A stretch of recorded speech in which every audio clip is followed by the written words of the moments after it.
Nous sommes honorés de t'avoir ici. Nous sommes honorés. Comme la parole de Dieu dit que là où deux trois se réunissent en son nom, il est là.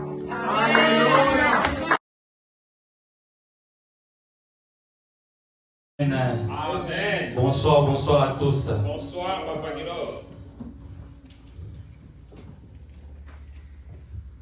Bon, nous allons démarrer notre réunion de jeunes. Je pense que c'est la première fois que nous puissions faire quelque chose de pareil à lui. Et nous pensons que le Saint-Esprit va nous aider d'aller de l'avant et de réussir cette journée et cette première expérience par les noms puissants de Jésus. Pour ces temps jeunes, on va lire un verset avant de continuer. Amen. Ouvrons nos Bibles. Nous allons lire dans Apocalypse 3, 16. Et puis nous allons prendre aussi le verset 20. Et toujours le même chapitre 3. Apocalypse 3, 16. Je lis au nom de Jésus. Ainsi, parce que tu es tiède et que tu es ni froid ni brûlant, je te vomirai de ma bouche. Ici, c'est l'Éternel Dieu qui parle. Dans le verset 20, il dit ceci. Voici, je me tiens à la porte et je frappe. Si quelqu'un attend ma voix et ouvre la porte, j'entrerai chez lui et je souperai avec lui et lui avec moi. Alléluia. Ce que vous avez Ecclésiaste, j'espère, ce que vous avez Ecclésiaste 11, 9, tout le monde a dit, jeune, réjouis-toi de ta jeunesse. Mais ils ont précisé bien, sachez-le bien, que tu seras jugé. Donc, étant jeune, nous voulons le Saint-Esprit. Étant jeune, nous voulons avancer avec Dieu. Mais il y a un obstacle souvent qui nous freine, nous étant jeunes, c'est le péché. Amen. Raison pour laquelle ce soir, je vais intituler ceci, cette petite portion que je vais intervenir, je vais intituler ça ceci.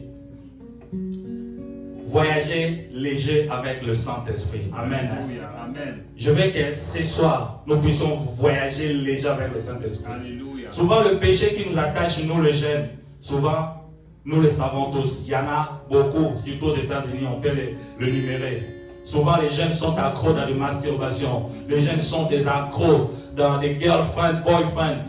L'autre fois même, j'ai été étonné qu'il y a même de petits enfants dans nos écoles ici aux États-Unis. On les apprend des histoires de boyfriends, de girlfriends. C'est démoniaque ces histoires-là.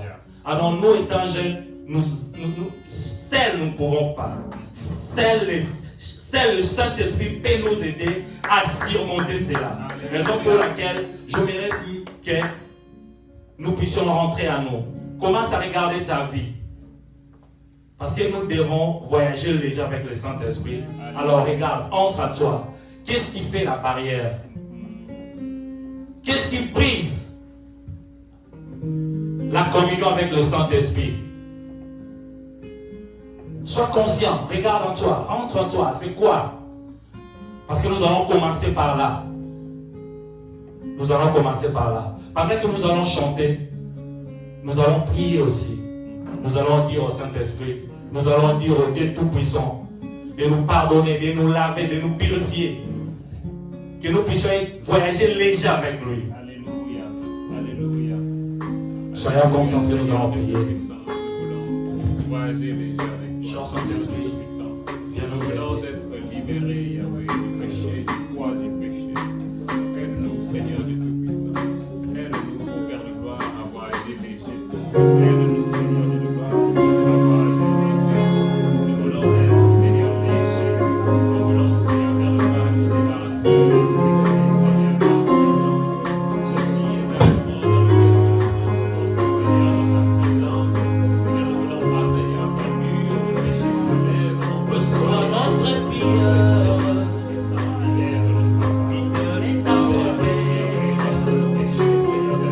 Pour ce précieux service,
here for nobody else but you. Et nous savons, Seigneur, que tu nous honores de ta présence by sending us your Spirit, en nous envoyant la puissance de ton esprit en ce lieu, Seigneur. Éternel Dieu, nous venons renouveler notre prière et te demander encore que nous puissions, Seigneur, diminuer, que tu grandisses, Seigneur Jésus-Christ. Que nous puissions diminuer, Saint-Esprit, et que toi, tu te manifestes, l'Esprit de Dieu. Que nous puissions nous oublier, Seigneur Dieu de gloire, et que nous puissions t'élever, toi, en ce moment. Each one of us, in our seats, standing here in front, we want to forget about ourselves. We want to forget how important we think we are. So you can manifest ourselves inside of us. Parce que ta parole dit, Seigneur, Père de gloire, que tu résistes à l'orgueilleux. Tu résistes à celui-là qui se met en premier. You resist the one that puts himself in front and puts you behind. And that is why we're calling on the spirit of humility in this moment.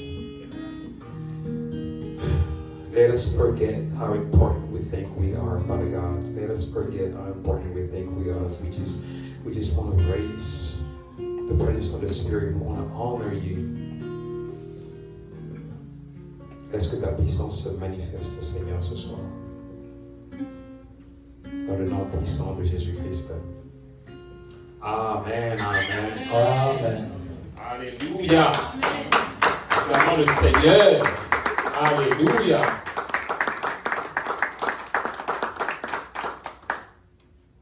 And by the way, I have a free microphone. So if anybody feels like they want to pray and be heard, great. Please just do it. Just grab it and let me know and I'll give it to you.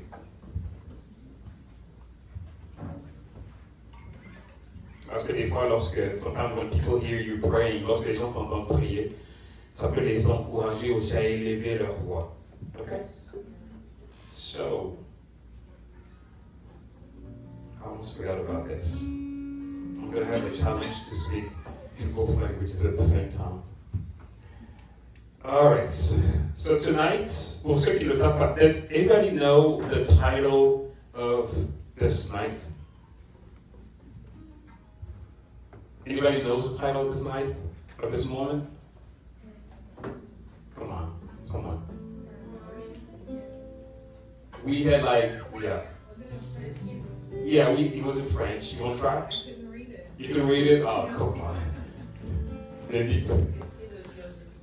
There you go. L'esprit de vie en Jésus-Christ. You understand that, right? L'esprit de vie en Jésus-Christ. Donc voilà, it's the spirit of life in Jesus Christ. Maybe you want me to do it myself. Okay, yeah, that's going to make it easier. Alors, le thème de ce soir,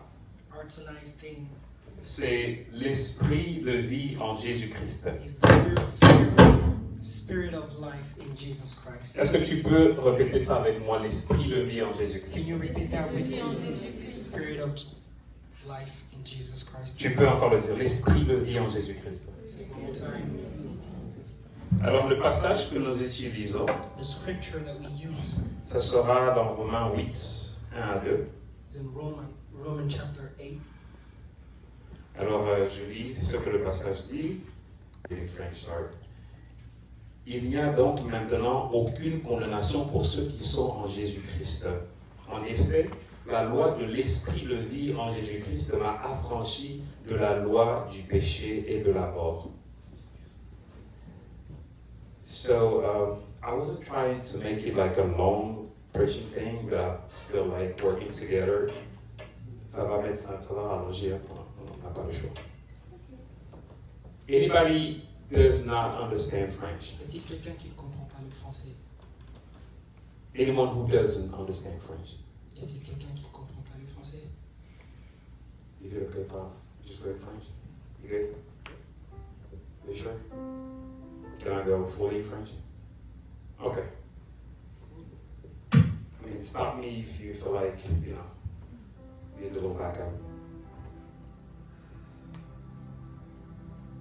Donc voilà, l'esprit de vie en Jésus-Christ, je lis le passage. Il n'y a donc maintenant aucune condamnation pour ceux qui sont en Jésus-Christ. En effet, la loi de l'esprit de vie en Jésus-Christ m'a affranchi de la loi du péché et de la mort. Alors pourquoi? Parce que, en fait, ce moment, c'est un moment de just worship and of praise.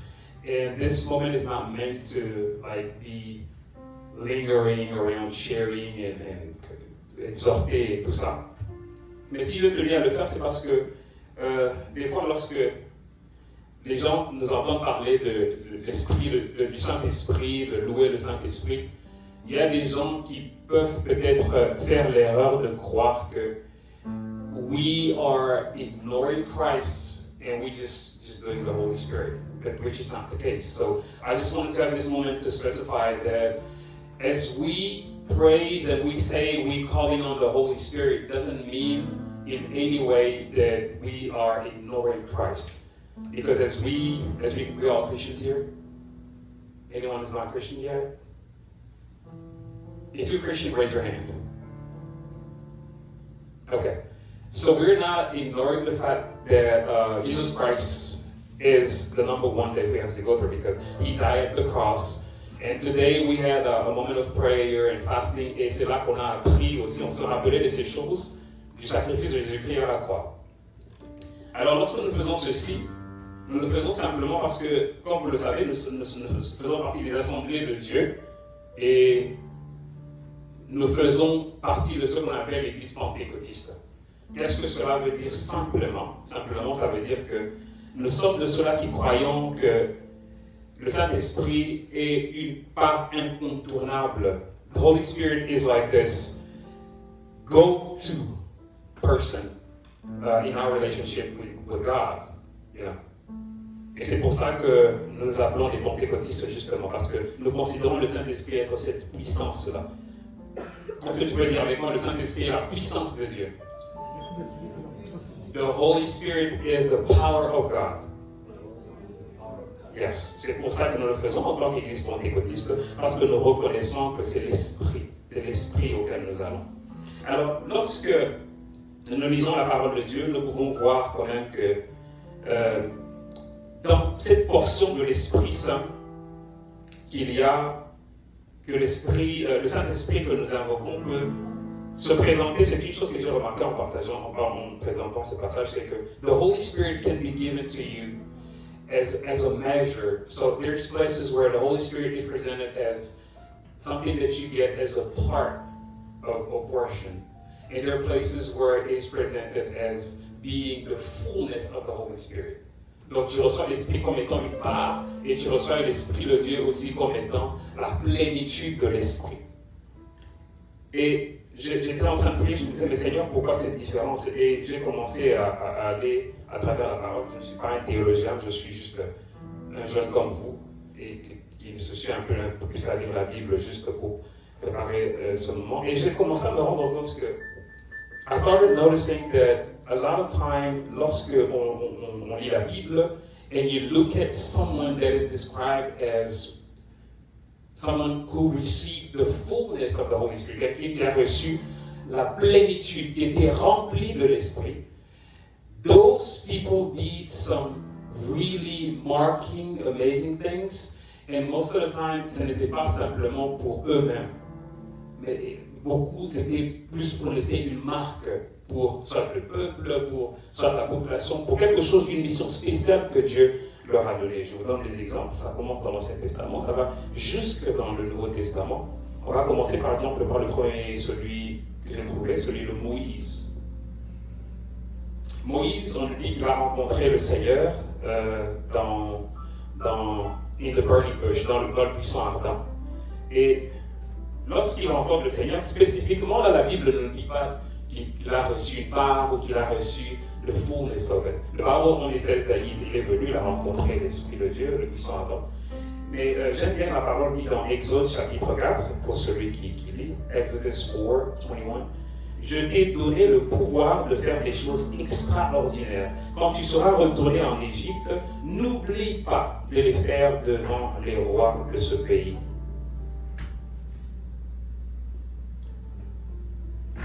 Là, à ce moment-là, la Bible ne dit pas spécifiquement de Moïse qu'il a reçu la plénitude du Saint-Esprit. Nous connaissons tous ce que Moïse a fait. Il a reçu la loi. Il est cet homme qui est entré dans la présence de Dieu, de qui Dieu disait que je lui parle directement. Nous avons vu, si nous lisons la Bible, nous connaissons, we know some about Moses. Mais il y a une chose qui m'a marqué là où la Bible, lorsque Moïse est en train de se plaindre pendant qu'il sort le peuple d'Israël, he's saying to God, oh God, this is too much, and you have me doing all these things, and I need help, I need some backup. Et Dieu lui dit, ok, on va faire une liste of 70 people that are going to help you. Okay? This is in the Bible in Numbers. And that's where we realize that Moses did all these things because he just didn't have a portion, but he had the fullness of the Spirit. Il avait la plénitude de l'Esprit. Pourquoi? Parce que lorsque on est en train de lire, la Bible dit que le Seigneur dit à Moïse de rassembler les 70 chefs. Et il va verser, il dit, une part de l'Esprit qui est au-dedans de toi.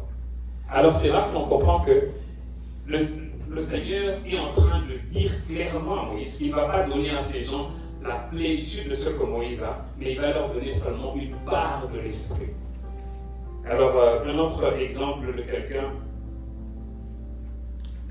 d'autre que dans la Bible, encore toujours dans l'Ancien Testament, c'est celui de l'artisan. L'artisan qu'on appelait Bezalel. Bezalel, tu connais, n'est-ce pas? Voilà. Thank you. I'm glad somebody knows. Alors, Bezalel aussi, c'est un autre exemple qu'on suit, on voit quelqu'un who was filled with the Holy Spirit. Dieu est en train de, et je veux, and I want you to really focus on this word. I'm talking about the fullness, la plénitude. C'est un mot très important, rempli. Not just a portion, but une plénitude de l'esprit. Et on voit Bezalel aussi qui fait la même chose. Le passage est en train de dire rempli de l'esprit. Alors le passage est en train de dire, je ne retrouve pas le passage, mais c'est Dieu lui-même. God is talking himself. He's saying to Moses, je l'ai rempli, je l'ai rempli de l'esprit de Dieu, de sagesse, d'intelligence et de savoir pour toutes sortes d'ouvrages. This man is the guy that was chosen to help build the temple of God, and it was so much to do. You have to choose colors. They had to find all kind of artists, and instead of finding a lot of different people that would have to agree on something, God gave him the fullness of His Spirit, so he can do the job of all these people. Et c'est un autre exemple encore de quelqu'un qui est rempli de l'esprit. On continue à parler de ceux qui sont remplis de l'esprit. So Moses, Bezalel. On voit aussi l'exemple de Élie. Elijah. Élie, il est le prophète, un des prophètes, des grands prophètes de la Bible. En fait, lorsque vous lisez la Bible, on se rend compte d'une chose, c'est que, à part Moïse, qui était le premier, Moses was the first one to physically bring the presence of God as a fire, like visibly. Il est celui qui a fait ça, Moïse. And after him, the only person that did it after him, c'était Elijah, who brought like the fire. We know the story with all the prophets of God. Il a fait descendre le feu de l'esprit. Et c'est quelqu'un qui a, comme Moïse, la parole de Dieu dit qu'il a été rempli de l'esprit. So this is funny because most of the time when we read the Bible, we see we're in the New Testament and somebody cites the scripture from the Old Testament to explain something that is happening in the New Testament. But what we find with Elijah is so special because dans l'Ancien Testament, there's nowhere where it actually says that he was quote full of the Holy Spirit. But I like it parce que quand tu vas dans le Nouveau Testament, et que tu es en train de lire l'histoire de Jean-Baptiste. Lorsque the Spirit of God, the angel is talking to Zachariah, le père de Jean-Baptiste, c'est là que l'on voit quelque chose, parce que l'Esprit de Dieu, it says, talking about John the Baptist, that it's going to fill John the Baptist with the Spirit. And then it says he's going to be full of the Spirit. Et puis, it says that it's going to be like Elijah. Et c'est là que je te dis, okay, if John the Baptist was full of the Spirit, and that his spirit was like Elijah, then we know that Elijah was full of the Spirit. And that's how he came to do this thing. In the Bible, this man is the first one to bring the dead back to life. He brought the fire down, but there's a story where actually he brings back the son of the widow of Sarepta back to life. Et c'est comme ça qu'il a fait ces choses, because he's got the fullness of the Holy Spirit. Let's keep going. There's a funny thing about Elijah when he's taken, and his follower Elisha has taken over him. When you read, after Elijah reigned like in the desert, il allait se cacher dans les rocs, God is clearly telling him that la personne qui va te suivre, ce sera Elisha. Tu l'amènes à moi, and he's going to follow you. I'm going to put my spirit on him and stuff. But then it's funny, because when Elisha talks to Elijah, and he asks Elijah, Elijah asked Elisha, what are you expecting? And he says, I need the double portion of what you have. So to say that I need the double portion of the spirit that you have. And I was reading the story, and it was funny because I see Elijah saying to Elijah, what you're asking me is impossible.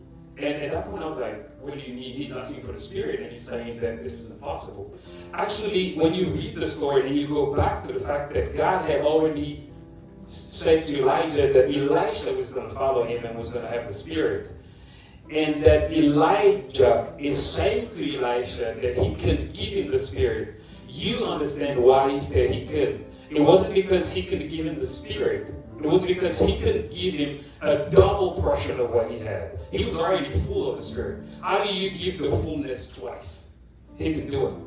So he said, what you're asking me is very difficult, but if you wait, you're going to receive it. So he gives this portion to his follower, the one that's taken over, Elisha. And it's amazing because the man who had the fullness of the Spirit gives to another man the fullness of the Spirit. And they are the only two prophets that were able to to bring back to life, not to resurrect, to bring back to life somebody that was dead. I already told you about Elijah, qui a ramené à la vie le fils de la veuve. We often talk about the story where he went and she cooked for him what she had last, and saying that they're going to die after that. And we talk about the blessing of the flour and the oil that she had after that. But a lot of times we stop there. But it's amazing because this is the same woman that après qu'elle ait fait la galette pour Élie, il ait mangé, et puis après qu'ils aient eu en abondance dans leur maison. The story goes on to say that her son was sick and he was going to die, and he eventually died. And because she had served the prophet and he was still in her house, that's how he called him to God and said, hey, I'm in the house of this woman, and you're just going to allow this kid to die with me here. And then God does his things, and the kids come back to life. So to go back to the story, the fullness of the spirits made them do these amazing things. Elisha, on the other hand, even goes on to do it twice. And that is why it's amazing, because when he asked for the double portion of the spirit of Elijah, he didn't get the fullness twice, but he got to do twice what Elijah did. He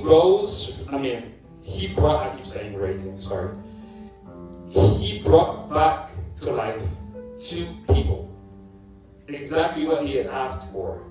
One when he was alive, And the second time when he was dead, and they're talking about this story where people who were like walking by his tomb, and they heard different people, I forgot the name, coming. So they threw the dead body in the tomb of Elisha, and they ran away. And the guy fell on the bones of Elisha and came back to life. So this is just amazing how people that were filled with the Spirit could do this thing. Let's keep going. So let's keep forward to the New Testament. Là où on voit maintenant dans la Bible maintenant the example of one person, which is John the Baptist. And I already said this before. John the Baptist was described as being filled with the Spirit because the angel of God is talking to his father and saying to him, do not worry, he's coming to announce the coming of Jesus, and he's filled with the Spirit just like the Spirit that was in Elijah. And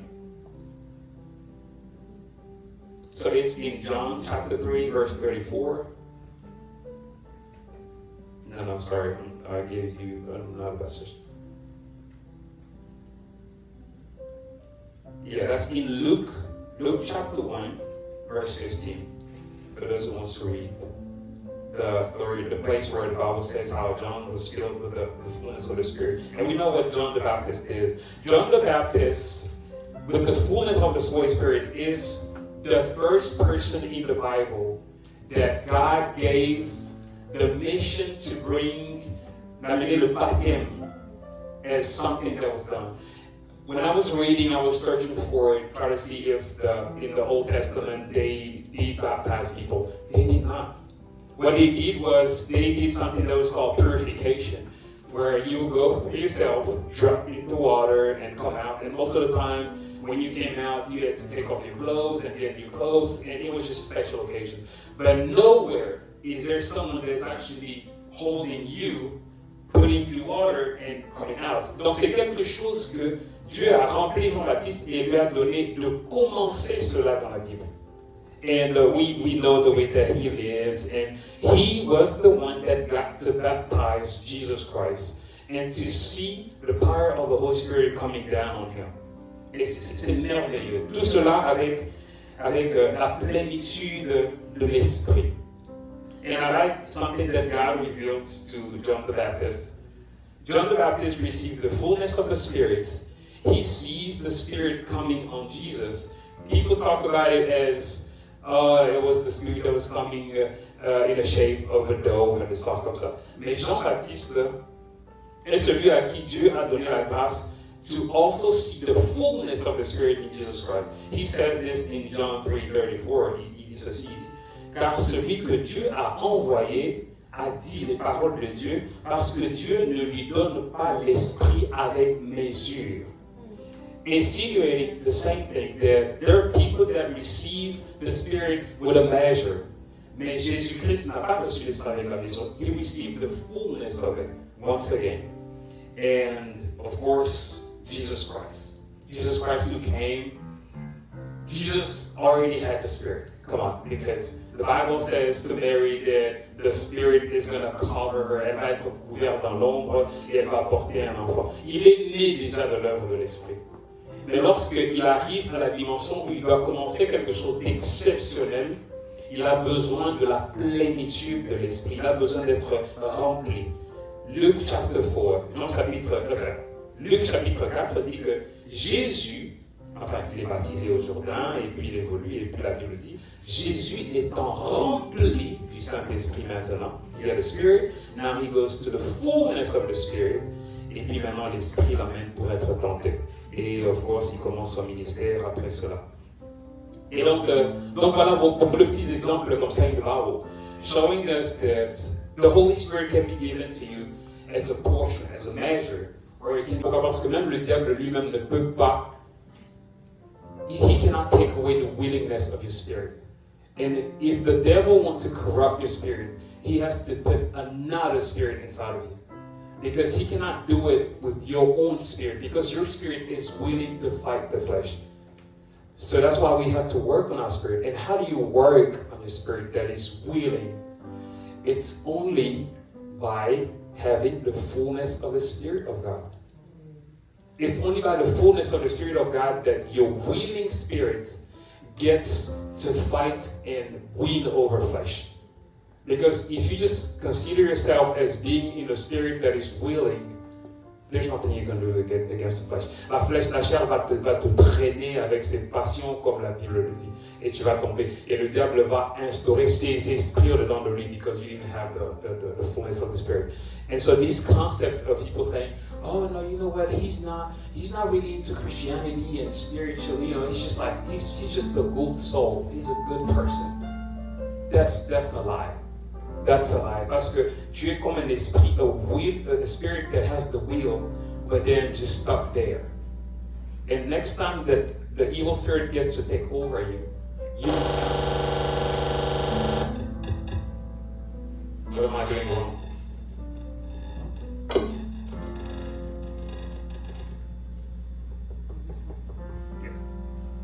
So that's why we have to ask for the fullness of the Holy Spirit, because the fullness of the Holy Spirit is what is actually take our willing spirits and make it overcome flesh. So as we pray tonight, we ask for the Spirit. You have to ask for the fullness of the Holy Spirit. You have to ask for the Holy Spirit. You can have the Holy Spirit, but if you want to be exceptionally exceptional, you need to ask for the fullness. That way you can not only overcome the flesh as Jesus did, but you can also go on living an exceptional life. So why then did we go for the spirits of life in Jesus Christ? And this is something that I love, because when you read the Bible, it's amazing to see how the Holy Spirit, which we say the Holy Spirit, but it's actually the Spirit of God. And when you read the Bible, it's the Holy Spirit the Spirit is presented as the Spirit of God. So when God wants to be there, He gives His spirits, and then through His Spirit He does things. So the Spirit of God is God, and it's just amazing to see how the Holy Spirit has been working with Jesus Christ since the beginning. When you read in Genesis, it says that l'Esprit de Dieu he was hovering over the earth. L'Esprit de Dieu était là, il était en train de planer au-dessus de la terre. The Spirit was there. So it wasn't just God. God was there. God was going to work with the Word. We know that the Word is Jesus Christ. So God was going to work with Jesus Christ, but the Holy Spirit was there, already there, waiting for the words to say something so He can bring life. And as God gave the Word, the spirits and the words came together to give life. So the Spirit of life has been there. Then the nature that is being built by the Spirit and the Word gets corrupted.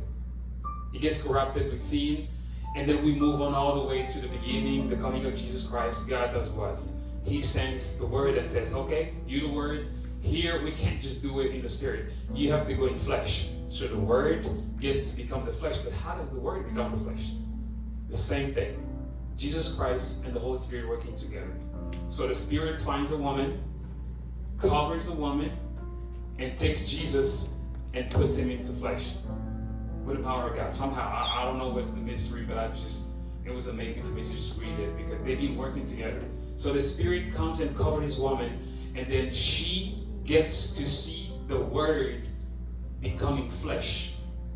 Then the flesh is born by the woman, and the Spirit is already with the flesh. But it doesn't stop there. Jésus-Christ veut encore aller on His mission, and there come again the Holy Spirit, bringing again the fullness of His presence into Jesus Christ. So they've been working together for the longest. Et c'est pour ça que when I read, it says, the Spirit of life in Jesus Christ, it makes so much sense. Because after Jesus died at the cross, il est mort, he wins over the flesh, and the flesh dies. Here comes again the Holy Spirit. The Bible says that, I wish I could exactly have all these scriptures. Okay, Romans 8:11 says, l'esprit de celui qui a ressuscité Jésus. It's the Spirit of God, the Holy Spirit that comes again and grabs and melts with Jesus Christ, and then brings back to this body that He's going to have before He leaves. So it's just amazing, and we have to just think about it and realize that the Holy Spirit, in combination with the victory of Jesus over flesh, is the law that opposes the law of the flesh of sin and death. And this is so clear when the Bible says that la loi du péché, amen, nous avons été libérés et la loi de l'esprit de vie en Jésus-Christ m'a affranchi de la loi du péché et de la mort. It sounds so complicated, but it's so simple. La loi de l'esprit de vie en Jésus-Christ, it's just the Holy Spirit and Jesus Christ together with the accomplishment of the cross. What they do, they overcome the law of sin that was in flesh, which is why Jesus Christ had to come in flesh. Alors this is showing us that there's no other way but the cross, unless, I hope there's no Muslim here, unless you try to think like Muslims and thinks that you're going to pay the price of your own sins yourself, and you're going to be righteous by yourself, and you don't need no sacrifice of the cross, something like that, which is completely crazy. Completely crazy. I don't know how someone can actually pay for their own price, like watch over their own life and do all these sacrifices. It's just, their choice. So here we are. That's just what I wanted to share with you tonight. I just wanted you to know, as we standing here, there's someone come to parler de l'esprit de vie en Jésus-Christ. At least when you're praying over this, you kind of make sense of the concepts that you're praying over. And as you're praying, God, I want us to know that we have to desire for the fullness of the Spirit, not just a portion of the Spirit. Am I making any sense? Amen? Amen. All right, I'm going to stop there. I think I talked too much. So we are going to sing and go back to praying. J'entends. Est-ce que tu peux m'aider avec les chants là? Les Saint-Esprit. Le Seigneur nous a rempli, c'est l'Esprit Saint qui s'est rempli. On a parlé de la plénitude de l'Esprit Saint, on a parlé de how the fullness of the Holy Spirit.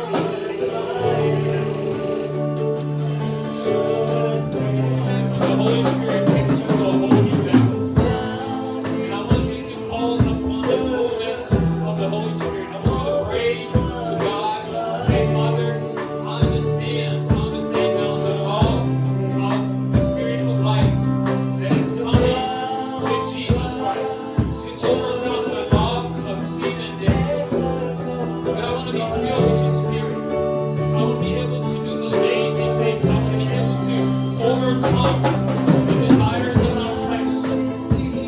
Et pour cela, tu as besoin que le Seigneur puisse lui-même te remplir. Tu as prié, tu as demandé, Seigneur, remplis-moi de ton esprit. Je veux être rempli de ton esprit, Seigneur. Je dois parler, Seigneur, par ton esprit. Je ne veux pas simplement une part de l'esprit, mais je voudrais, Seigneur, être complètement rempli de ton esprit, Seigneur. Que ton esprit agisse et me baptise, Seigneur. Qui donne l'esprit.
l'œuvre du monde puissant, Seigneur.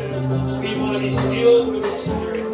As we go about our lives, Father God, we want to be filled with the Spirit. Because we want to be chosen by you. Because we want to do amazing things, exceptional things in this ministry, oh Father God. We want to be filled with the Spirit, oh God. The fullness of your Holy Spirit. So we can do things for you, oh Father God. So we can work for you in your house, in ways, oh Father God, that we will change lives. In ways that we will transform lives, oh Father God. I bless you. I bless your name, oh Father God. I bless your name for the honor and the thanks. I bless your name for the grace that we have to know your things. And not to love.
Le célébrons ton intelligence. Continue à demander au Seigneur d'agir sur toi. Just take a few minutes and say, Holy Spirit, I surrender to you, Holy Spirit. Vous savez, dans la vie chrétienne, quand on devient chrétien, la première chose l'une des choses qui est difficile, c'est de s'abandonner aux artistes. Most of the time we try to do it on our own. But when you say, Holy Spirit, I surrender my life to you. I surrender my thoughts to you. I surrender all my plans to you. You see, when the Holy Spirit takes control, everything is just perfect. When the Holy Spirit takes control of your life, everything becomes perfect. Can you just lift up your voice and say, Holy Spirit, I surrender my life to you.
Souffle par les soupirs inexprimables.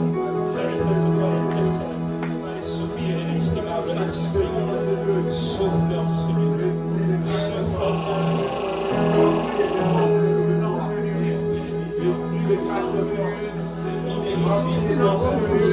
Et nous rappelle l'éternité. Oui, tu mérites toute mon attention.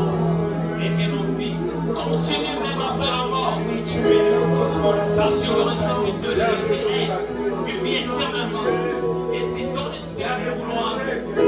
Afin que nous puissions vivre éternellement en toi, pour toi. On ne va pas vivre, on prie pour ton esprit de vie.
Maître, est-ce que tu m'as appelé?